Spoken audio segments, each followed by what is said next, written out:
उद्योग, व्यापार और बाजार से जुड़ी हर खबर व्यापार समय पर।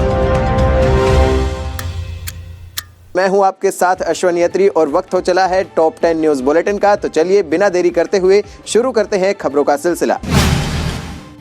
दिल्ली में बाजार, मॉल, रेस्टोरेंट खोलने की समय सीमा को खत्म किया जाए। Chamber of trade and industry के चेयरमैन ब्रजेश गोयल दिल्ली आपदा प्रबंधन प्राधिकरण से मांग की है कि रिटेल बाजारों को खोलने का समय रात 8 बजे से बढ़ाकर रात 10 बजे तक कर दिया जाए या फिर टाइम लिमिट को ख़त्म किया जाए। सीटीआई ने इस विषय पर मुख्यमंत्री अरविंद केजरीवाल से भी गुहार लगाई है कि मार्केट में रात 8 बजे ही अफरा तफरी का माहौल हो जाता है। पुलिस और सिविल डिफेंस के वॉलंटियर दुकानदारों को से शॉप बढ़वाते हैं। कुछ बाज़ारों से पैसे लेकर 8 बजे के बाद भी दुकान खोलने दी जा रही हैं।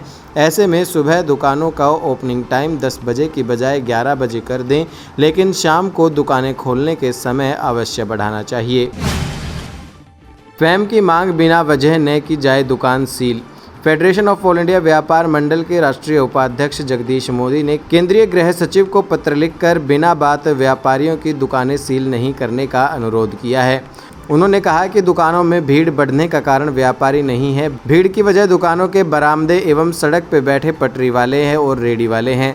ये लोग कैश में सामान खरीद के कैश में बेचते हैं और सरकार को टैक्स भी नहीं देते हैं। अतः सारी भीड़ का कारण मुख्यतः ये लोग हैं। व्यापारी अर्थव्यवस्था की रीढ़ की हड्डी है। व्यापारियों को परेशान ना किया जाए और उनकी दुकान सील नहीं की जाए, क्योंकि सील होने के बाद सील खुलवाने के भी पैसे लगते हैं। इससे दुकानदारों का व्यापार खराब हो रहा है और वैसे ही कोविड-19 की वजह से बहुत सी परेशानियां हैं। ऐसे में गलत कानून को तुरंत रद्द किया जाए एवं व्यापारियों को राहत दी जाए।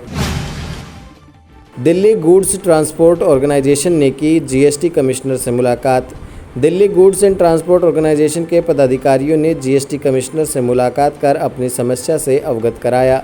ऑर्गेनाइजेशन के अध्यक्ष राजेंद्र कपूर ने बताया कि मालवाहकों के बिल और फॉर्म में गड़बड़ी होने पर अब व्यापारी जिम्मेदार टैक्स चोरी और दिल्ली जीएसटी विभाग की लापरवाही और भ्रष्टाचार के संदर्भ में Delhi goods and transport organisation के जीएसटी कमिश्नर अंकुर गर्ग समेत कई अधिकारियों के साथ बैठक की। एनफोर्समेंट विभाग द्वारा मालवाहक वाहनों की चेकिंग के तरीके को लेकर क्या होना चाहिए, इस पर चर्चा हुई। सर्वसम्मति से कमिश्नर ने माना कि जिस गाड़ी को पकड़ा गया, यदि उसके पास माल का बिल नहीं है तो वो गैर कानूनी होगा। इसके लिए ट्रांसपोर्टर या ट्रक मालिक को 100% जिम्मेदार ठहराया जाएगा। यदि बिल और फॉर्म ठीक पाए जाते हैं तो माल में कोई कमी हुई तो उसके लिए अब सीधे व्यापारी को नोटिस जारी किया जाए, उसी को तलब करें और जुर्माना लगाना है तो उसी से वसूला जाए। राखी का कारोबार अच्छा। देश के ज़्यादातर कारोबारी क्षेत्रों में कोरोना महामारी का घाव अब भी हरा होगा, मगर इसी साल राखी का कारोबार इसकी मार से पूरी तरह उभरता दिख रहा है। निर्माताओं को इस बार भरपूर ऑर्डर मिले हैं, क्योंकि अभी तक कोरोना की बहुचर्चित तीसरी लहर नहीं आई है। लागत बढ़ने की वजह से राखी के दाम बढ़ गए हैं, फिर भी बिक्री में अच्छा खासा इजाफा रहा। ये बात अलग है कि राखी बनाने लागत बढ़ने से वाले लागत के हिसाब से दाम नहीं बढ़ पाए और उनके मार्जिन पर चोट पड़ी है, मगर राखी के कारोबार में मार्जिन बहुत अधिक होता है, इसलिए कारोबारियों को ज़्यादा दिक्कत नहीं होगी। 23 अगस्त से लगातार चलेगा जन जागरण अभियान। अखिल भारतीय उद्योग व्यापार मंडल के राष्ट्रीय अध्यक्ष संदीप बंसल ने देश के प्रधानमंत्री से शिक्षक, मजदूर, डॉक्टर दिवस की तर्ज पर 3 सितंबर को राष्ट्रीय व्यापारी दिवस घोषित किए जाने की मांग की है।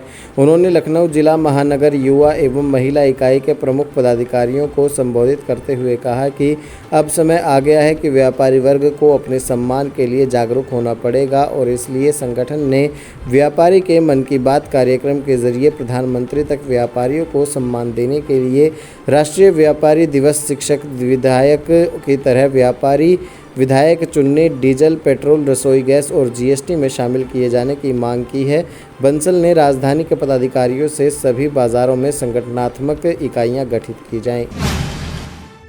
ज्वेलर्स हड़ताल पर एक गुट ने किया बंद का विरोध। हॉलमार्क HUID के विरोध में जहां दिल्ली का कूचा महाजनी ज्वेलरी मार्केट में 23 अगस्त को बंद का फैसला लिया है, वहीं all India jewellers and gold Smith federation के राष्ट्रीय अध्यक्ष पंकज अरोड़ा का कहना है कि सरकार ने HUID लगाकर बेहतर कदम उठाया है। बाजार बंदी में उनका संगठन शामिल नहीं होगा और बाजार और दुकानें खुलेंगी।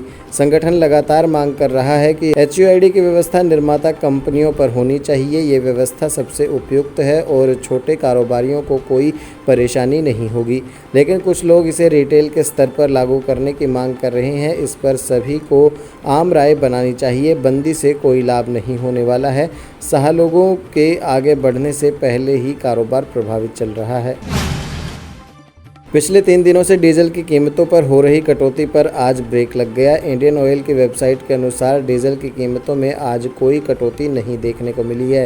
राहत भरी खबर ये है कि ताज़ा कीमतों में कोई इजाफा भी नहीं हुआ है। बता दें, पेट्रोल की कीमतों में आखिरी बार कटौती 18 जुलाई को हुई थी। राष्ट्रीय राजधानी दिल्ली पेट्रोल 101.84 पैसा और डीजल 79.27 पैसा प्रति लीटर बिक रहा है। आइए जानते हैं आपके शहर में पेट्रोल आज किस रेट पर बिक रहा है।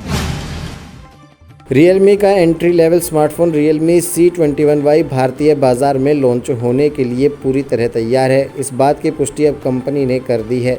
ये फ़ोन भारत में 23 अगस्त को दस्तक देगा।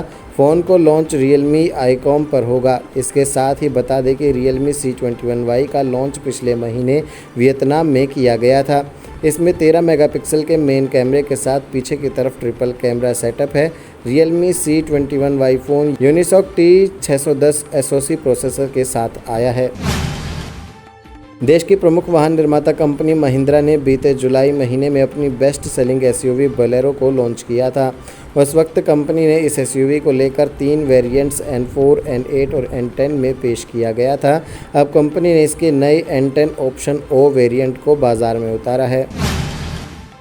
देश में रोजगार की स्थिति में सुधार हो रहा है। कर्मचारी भविष्य निधि संगठन यानी EPFO के ताज़ा पोर्टल डेटा से इस बात के संकेत मिल रहे हैं।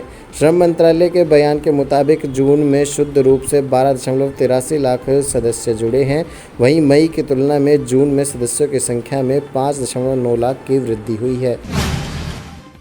उम्मीद करते हैं आपको हमारे बुलेटिन खासा पसंद आया होगा। अगर आपको ये वीडियो हमारी पसंद आई है तो लाइक कीजिए, ज़्यादा से ज़्यादा लोगों तक शेयर कीजिए और हमारे चैनल को सब्सक्राइब करना बिल्कुल ना भूलें। और अगर आप ये वीडियो हमारे फेसबुक पेज पर देख रहे हैं तो हमारे पेज को ज़रूर लाइक करें।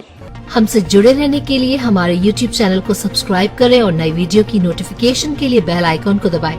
अगर आप ये वीडियो Facebook पर देख रहे हैं तो लाइक जरूर करें और ज्यादा से ज्यादा शेयर करें। धन्यवाद।